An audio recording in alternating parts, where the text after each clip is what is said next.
It, Hi, good afternoon. My name is Fernando Pavani.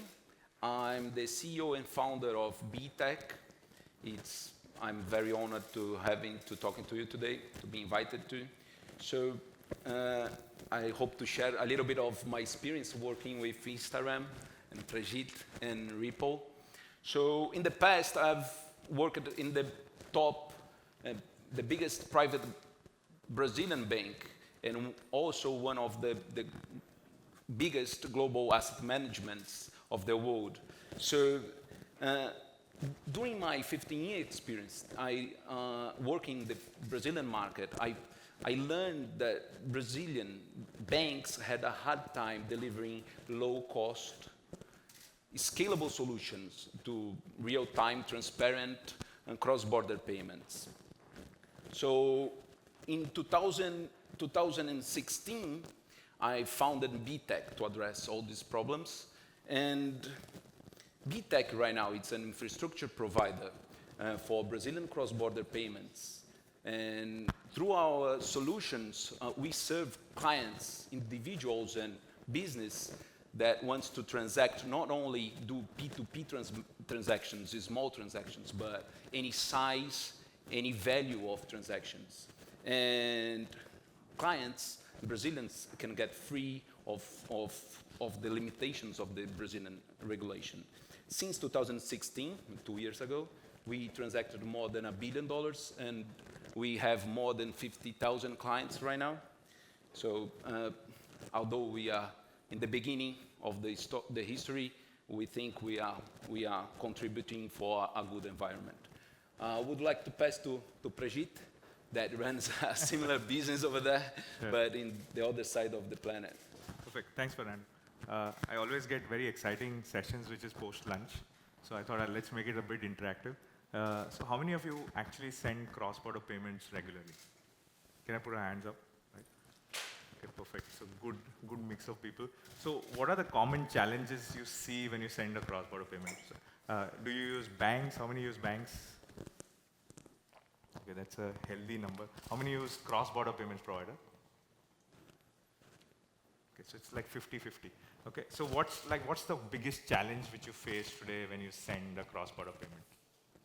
Anyone from the crowd? Is everyone very happy? Okay, give me one problem. Time, right? Okay. What's next? What's the second biggest problem which you find? Cost, perfect. So when we were starting back in 2014, we were two co-founders, Mike somewhere around the crowd. Two of the key aspects which we realized, and both of us were users of the platform. So we were both migrants. Mike was an American living in London, I was an Indian living in London, and we both were sending money back, and we realized that, shit, this doesn't work. Right? It was too expensive, and it just took too long. So the focus of building Instagram was twofold. One was to build an infrastructure which allows institutions to also tap into our network to send low-cost payments, as well as create a consumer remittance platform, which is focused on two things, exactly what you guys said, transparency and cost, and how you can reduce the cost as much as you can. And the most important thing was real-time payments. So we've done payments as fast as 13 seconds. I wish it happens every time, but that was the fastest we've ever clocked. One of our strongest points is the scale which we've hit. So we are a three-year-old operational company. We've been in the market for about 4 years overall. We are actually one of the most well-spread financial technology firms. So we are licensed in about 8 markets, cover about 40 countries. We're getting 2 new licenses, which is Indonesia and Japan. So in Southeast Asia, Asia itself, we're very heavily regarded as a bunch of people who have kind of disrupted payments in these aspects. How many of you actually saw Exvia's presentation of live payments on the ground floor? Right, I see 1, 2, 3, 4. I'm proudly saying that that's powered by Instagram. Right, so that's the backend we offer. So that's the backend we offer to banks, financial institutions, and the same platform we offer to consumers, where instantly, as you saw, somebody tapped on to send, and you could see that money appear in someone's bank account. And that magic is provided by us. So one interesting thing happened in our life early this year. So Fernando runs a company in Brazil. I would have never met Fernando if it was not Ripple, right? So Ripple, how many of you are familiar with the concept called arranged marriage? Right? Okay, so with the giggles, I assume that people know what an arranged marriage is. So it's two people who would have never met each other. And the funny part is the priest in this whole aspect was Ripple. Right? So we get an email saying that, hey, somebody in Brazil wants to know you. Okay, we said, wow. And then a dating call happened where we actually got onto the call, came to know about each other. And that's how we actually came to know. Because I had not known about BTech. Funnily, after we came to know each other, we realized that we have a common investor. So that's how global the world has become. We don't even know who our investors were, right? So interesting things about the whole relationship with Ripple. So the whole contract signing to execute the first transaction was only 3 months. So very, very fast in terms to implementation. The whole aspect was the support which was provided by Ripple was significantly helpful. So, one interesting thing was we had few people from Ripple's technology team based out of our India office during Go Live. So that actually helped us move from our perspective, extremely fast relations. Fernando, what about you? What do you think went good during that whole Go Live? I'm not as pretty to marry, but Okay, I don't know if you want me, but it was No. it was a good experience. I will take the meeting, the marriage team. For us in Brazil, banks hold all the networks, and they don't show who are the providers and local providers. They kept for themselves. So what Ripple did for us is to change the engagement of the market. So they provide us a connection with the local player that does a cost-efficient, fast, and share the same values that BTech used to share, has, of course. So this is one thing that is very important for the Brazilian market. The second thing is support and technology. If you're going to change the technology, your legacy technology of your bank or your business, it scares. It gives anxious for the development team and everybody in the firm. So what we did is they came to us and said, okay, let's present to you what is going to change and how you're going to implement. So this is very important to say. And the last thing, of course, is business. In a company like us, we like innovation, agility, speed, and business. And every week I receive a call for some provider, some client that wants to make business with me because we are with Instagram working or with a new solution. So let's move on to talking a little bit about Brazil. I think just to show how big is the problem right now. So Brazil, it's crazy, not about, I don't know if today is the election week over there, but not because of that. It's a 1.2 trillion market transacted on a year basis. This year we'll finish in 1.5 trillion market, so it's more double-digit growth year on a year for the last 10 years. And the spread that the ordinary customer pays is huge. So if you are a small, medium company or individual, you will pay an effective rate of 300 to 500 bips, right? So, but the providers, the payment providers, okay, let's get rich in Brazil, but it's not. There's a reason for that. Right now, Brazilian regulations are totally incomprehensible. And the excessive bureaucracy, blah, blah, blah, lack of information, the same old problems of the payment market we have there. It's crazy. And for a matter of, let me just show you why. For every transaction, we have 191 types to classify the transaction. For each type of the transaction, there is a combination of taxes that the bank needs to collect on behalf of the client or needs to check if the client has paid the taxes. So this creates a huge amount of pressure on the back the back end of the bank. And because of the regulation, all the FX transactions need to be cleared by a bank. So this is crazy, right? That's why 80% of the market is in the hands of only 10 banks. And Citibank, it's the biggest one in Brazil, although it's not from Brazil.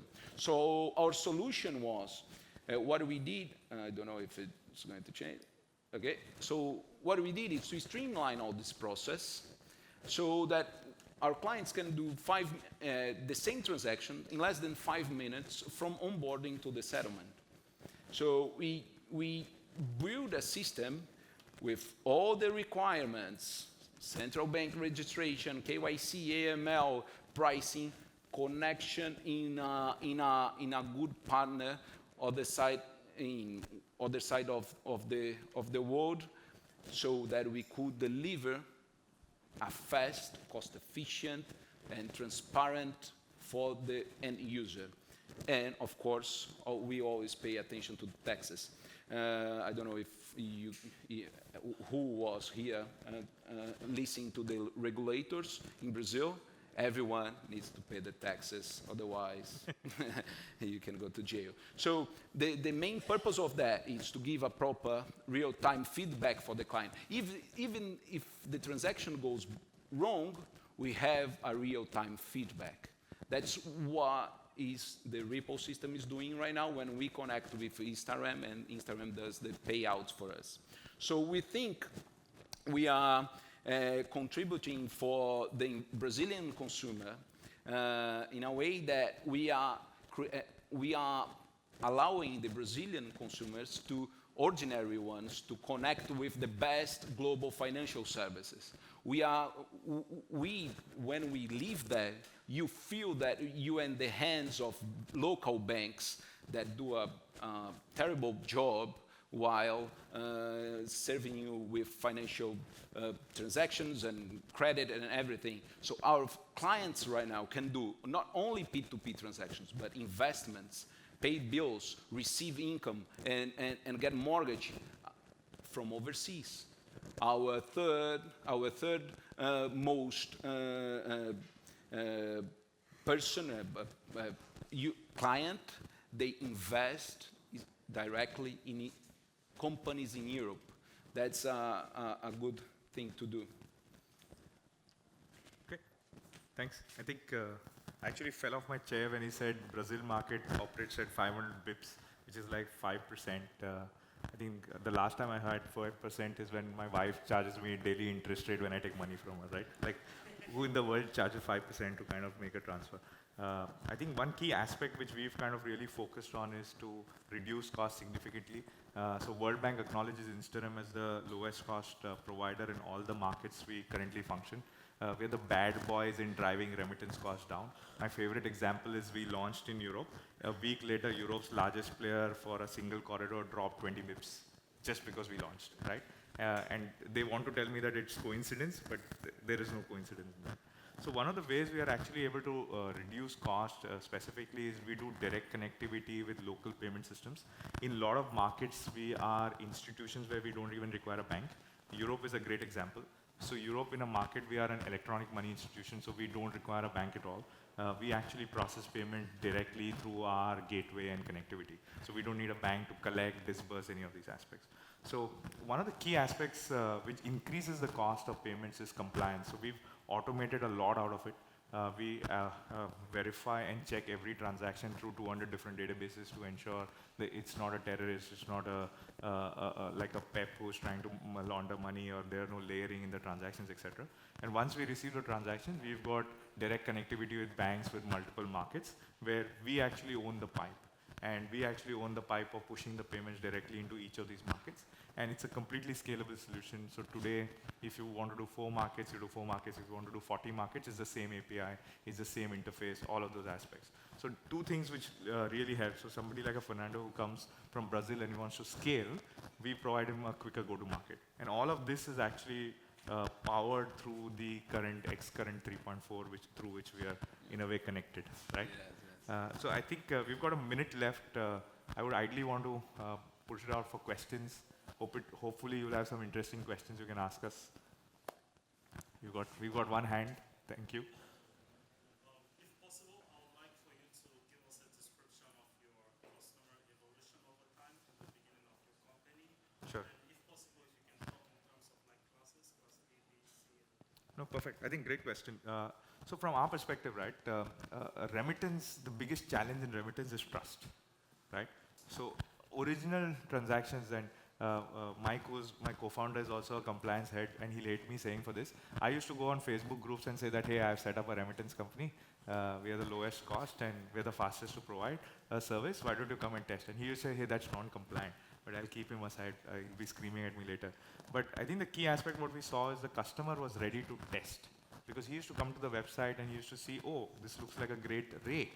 And then automatically he used to make a transaction of $100, which we used to do it in few minutes. And then he used to come back and say that, oh, wow, this is great. Why don't I kind of send $2,000? So a lot of our first adoption customers, we saw that they send micro transactions and then they powered it with a larger transaction. So one of our great strengths is the fact that our average ticket size is roughly about 3,000 US across the globe, which puts us much higher than, so to give you a number like a Western Union will be $300 to $400. We are roughly on the higher spectrum of about $3,000. Anything different in Brazil? No, actually, that's it. We're going to get kicked off because we run out of Yes, time. we are going, but just we solved the small problem, and then the client brings you the big problem. That's how we are getting business to work with us very strong. Sorry, if you have any questions, we are around, just feel free to. Thanks. Thank everyone. you. Cheers, bye-bye.